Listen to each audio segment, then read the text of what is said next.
जो सक्सेसफुल लोग होते हैं उनकी थिंकिंग बड़ी क्लियर होती है कि मुझे आप कोई भी प्रॉब्लम दे दो। जो अनसक्सेसफुल लोग हैं उनका क्या होता है, मुझे कोई प्रॉब्लम मत देना,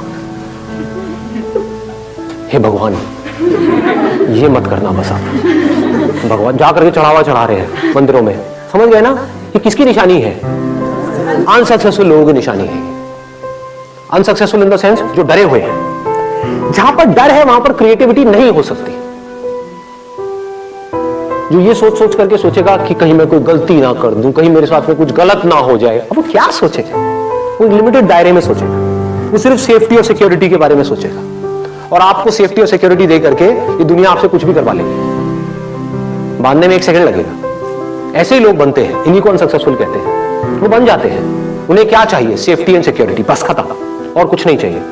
ध्यान से अपने अंदर झांक करके देखना, आपको समझ आएगा मैं क्या बात कर रहा हूं। प्रॉब्लम से डर लगता है कि कहीं ये ना हो जाए, कहीं मैं इस कॉलेज से निकल तो रहा हूं, पता नहीं जॉब मिलेगी या नहीं मिलेगी। ये किसकी सोच है?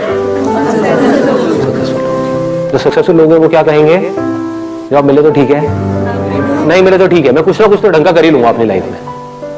कुछ लोग होते हैं जिनको हम सक्सेसफुल बोलते हैं, उनके साथ चाहे कितना भी बुरा कुछ क्यों ना हो जाए लाइफ में, वो आगे बढ़ते ही रहते हैं, वो कुछ ना कुछ कर जाते हैं। मतलब उनका एटीट्यूड ऐसा होता है, वो आगे बढ़ते ही रहते हैं।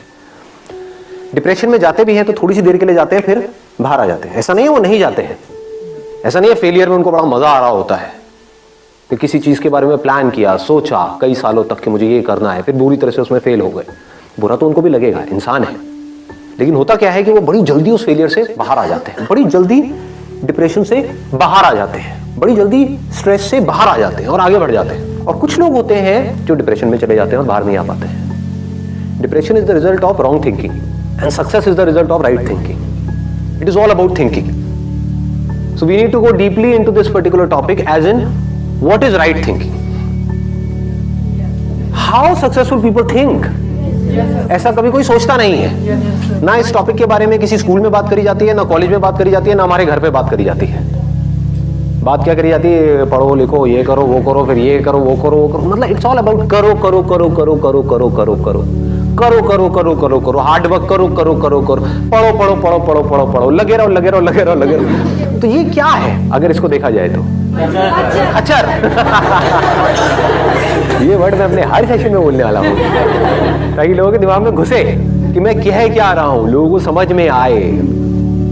रेयरेस्ट ऑफ रेयर कुछ ऐसे लोग होते हैं जो अपना दिमाग लगाते हैं, जो चीजों को पहले समझते हैं फिर करते हैं। ऐसे लोगों को आप क्रिएटिव कह सकते हो। क्रिएटिव का मतलब क्या है कि एक प्रॉब्लम है और लोग क्या कर रहे हैं, उस प्रॉब्लम को उसी तरह से सॉल्व कर रहे हैं जिस तरह से सॉल्व कर रहे थे, लेकिन जो प्रॉब्लम है वो बदलती चली जा रही है टाइम के साथ साथ। जो हमारी टेक्स्ट बुक्स है उसके थ्रू जो अनसर्टेनिटी है इस दुनिया में, उसका सॉल्यूशन नहीं निकल सकता।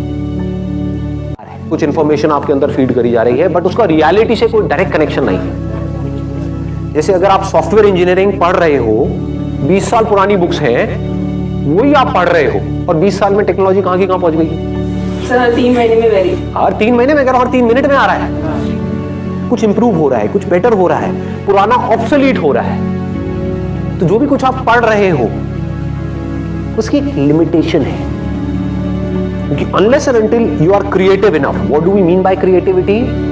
कि जो आपने पढ़ा है अगर उसी तरह से आप उन प्रॉब्लम्स का सॉल्यूशन निकालना चाहते हो जिस तरह से आपको लगता है कि वो जो मैंने पढ़ा है उसके बेस पे निकाल सकता हूं, तो आप क्रिएटिव नहीं हो, तो आप मैकेनिकल हो। अगर आप टेक्स्ट बुक के हिसाब से चलते हो और आप किसी भी प्रॉब्लम का सॉल्यूशन निकालते हो तो नहीं निकाल पाओगे, फंस जाओगे। क्यों फंस जाओगे? क्योंकि प्रॉब्लम बदल चुकी है। जिन प्रॉब्लम्स के सॉल्यूशंस निकालने के लिए ये पूरा का पूरा एजुकेशन सिस्टम बना था, वो प्रॉब्लम्स अब है ही नहीं, अब कुछ और ही प्रॉब्लम्स हैं। तो उसके लिए क्या चाहिए? एक ऐसी थिंकिंग चाहिए जो पूरी तरह से तैयार हो अपना जो भी पैटर्न ऑफ थिंकिंग है उसको तोड़ देने।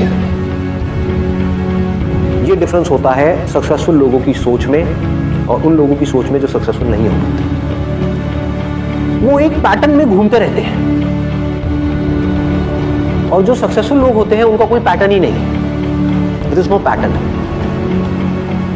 आपको ऐसा अपना माइंड डेवलप करना होगा अगर आपको जेन्युइनली सक्सेसफुल होना है तो। सक्सेस की डेफिनेशन क्या है? हेल्थ, वेल्थ एंड हैप्पीनेस, इन तीनों का बैलेंस। मतलब कि आप कहते हो कि मैं बहुत क्रिएटिव हूं, लोग इसका क्या मतलब निकाल लेते हैं कि कुछ भी अजीब सा करो और बोल दो कि मैं बहुत क्रिएटिव हूं। नहीं है तो ये अगर आप बना रहे हो अपने शौक के लिए, अपने मजे के लिए, तब तो ठीक है। But what is creative thinking?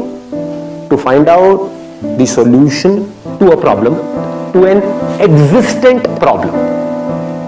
Creative thinking का मतलब ये नहीं कि कुछ नया करना है, तो नजर अलग चाहिए और दुनिया से नजर अलग चाहिए। सिर्फ नजर का खेल है। थिंकिंग मीन्स क्या? नजर ही तो है। समझ गए? तो अब देखो क्या होता है कि पहिए भी बन चुके थे हजारों साल पहले और ये बैग्स भी थे। एक बंदे ने दिमाग लगाया कि लोग हैं वो भारी भारी बैग्स उठा उठा करके जा रहे हैं, जिसकी वजह से उनकी कमर में दर्द हो रहा है। तो गाड़ी के जो पहिए थे उसको थोड़ा सा छोटा किया और बैग के नीचे लगा दिया और बंदा करोड़पति बन गया। ऐसे समझना होता है चीजों को, लोग ऐसे नहीं समझते हैं। लोग क्या करेंगे, मतलब एक बैग है तो उसको उठा उठा करके ढोए जा रहे हैं, ढोए जा रहे हैं, ढोए जा रहे हैं। ये नहीं दिमाग लगाएंगे कि क्या कोई और सोल्यूशन भी है।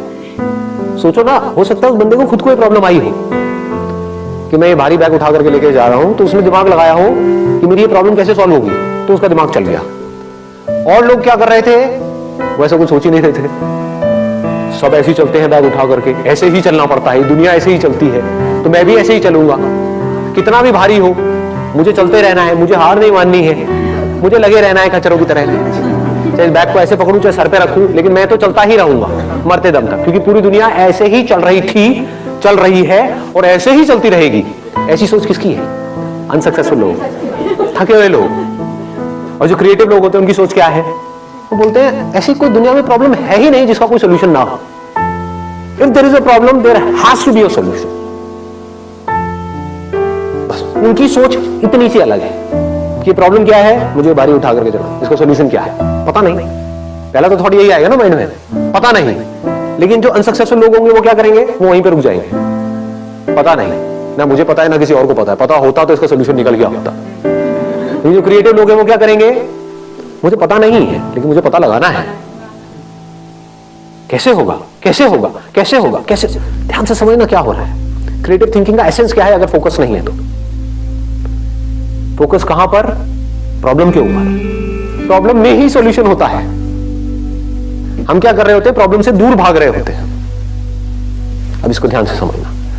दो लोग हैं, एक ही कॉलेज में गए हैं, मान लो एक इंजीनियरिंग कॉलेज में गए। टॉप कॉलेज नहीं है, ये मैं एग्जांपल इसलिए ले रहा हूं क्योंकि बहुत इंजीनियरिंग कॉलेजेस हैं, भरे पड़े हैं इंडिया में। 4 साल तक लग करके दोनों ने पढ़ाई करी। पढ़ाई में ऑलमोस्ट एक जैसे थे, ना टॉपर्स थे ना बिल्कुल ही गए गुजरे थे, मीडियोकर थे। दोनों ने जॉब के लिए ट्राई किया, एक जगह किया, 2 जगह किया, 10 जगह किया और जॉब मिली ही नहीं। ये क्या है? सक्सेस है? फेलियर है? फेलियर है। 4 साल वेस्ट हो गए, पैसा भी वेस्ट हो गया, हर तरफ से स्ट्रेस क्रिएट हो रहा है। तो क्या हुआ, एक बंदा डिप्रेशन में चला गया। उसने कहा मैं तो फेल हो गया लाइफ में, अब मेरे बस का कुछ नहीं है, मुझे नहीं समझ आ रहा। और उसने क्या कहा, अब मुझे जो भी जॉब मिलेगी जैसी मिलेगी मैं कर लूंगा। ना से तो हाँ है, तो क्या हो रहा है, वो फ्रस्ट्रेटेड है क्योंकि वहां से ना तो पैसा ज्यादा आ रहा है, काम भी अपनी पसंद का नहीं कर रहा है और घर वाले भी अच्छे तरीके से उसको सुना रहे हैं based upon his past failures. उसको खुद को भी बार बार अपने पास्ट फेलियर्स याद आ रहे हैं, तो वो नीचे धंसता ही चला जा रहा है, जिसको बोलते हैं रॉन्ग थिंकिंग। ऐसे ही होता है ना। ये मैं एग्जांपल यहाँ पे इंजीनियरिंग का दे रहा हूँ, यहाँ पे आप किसी रिलेशनशिप को भी रिलेट कर सकते हो। एक रिलेशनशिप में घुसे, सबके अगेंस्ट जा करके और फिर ये हुआ और सब कुछ ही खराब होता चला जा रहा है, रिलेशनशिप डिवोर्स तक की नौबत आ गई, तो आदमी कैसे डिप्रेशन में जाता है, आदमी या औरत व्हाटएवर। तो अब दूसरा जो बंदा है जो लाइफ में कुछ बड़ा करने वाला है, जिसकी सोच सक्सेसफुल लोगों के जैसी है। और सक्सेसफुल लोगों की सोच कैसी होती है कि अगर कुछ भी मैंने किया है तो कुछ ना कुछ वहां से सीखा है। ऐसा कोई काम नहीं है जो आपने लाइफ में किया हो और उसका आपको कोई बेनिफिट ना हुआ हो, इम्पॉसिबल। अच्छे से अच्छा, बुरे से बुरा। होता क्या है, हम पहले ही अपने माइंड में सोच करके बैठे होते हैं कि मैं ये काम इसलिए कर रहा हूं जिससे कि ये होगा, वो हो गया तो मैं खुश हूं, नहीं हुआ तो मैं दुखी हूं। इसको नैरो माइंडेड अप्रोच बोलते हैं, इसको मैकेनिकल थिंकिंग बोलते हैं। समझ गए ना? हाँ, अब मैं ये नहीं कह रहा कि गोल सेटिंग नहीं करती है, गोल सेट करो, बट अगर वो गोल अचीव ना हो तो अपने दिमाग को खुला रखो। That is called open minded thinking. ये नहीं कि एक चीज नहीं हो रही है। फॉर एग्जाम्पल, आप यहां पर कोई कील ठोकने की कोशिश कर रहे हो और वो कील नहीं ठुक रही है, तो ये नहीं कि वहां पे लगे रहो, नहीं मैं तो ठोक के रहूंगा, मैं तो ठोक के रहूंगा, मैं तो ठोक के रहूंगा। अब समझो, शायद आप कोई गलती कर रहे हैं। शायद वो कील आप अगर हल्का सा साइड में करो तो वहां पर लोहा नहीं है, जैसे दीवार के अंदर होता है ना, एक बीम होता है, तो वहां पर लोहा है, तो कील वहां पे अंदर जा नहीं रही है। तो क्रिएटिव थिंकिंग किसे कहेंगे? थोड़ा साइड करके देखता हूं ना, समझ गए? वहां पर कोई बीम नहीं है, ठोका कील अंदर। तो क्रिएटिव थिंकिंग समझो क्या होता है। अगर मैं उस बंदे की जगह होऊंगा, मैं कैसे सोचूंगा? मैं अगर अपने आप को उस जगह पर रखूं तो हाँ, मजा आ गया यार।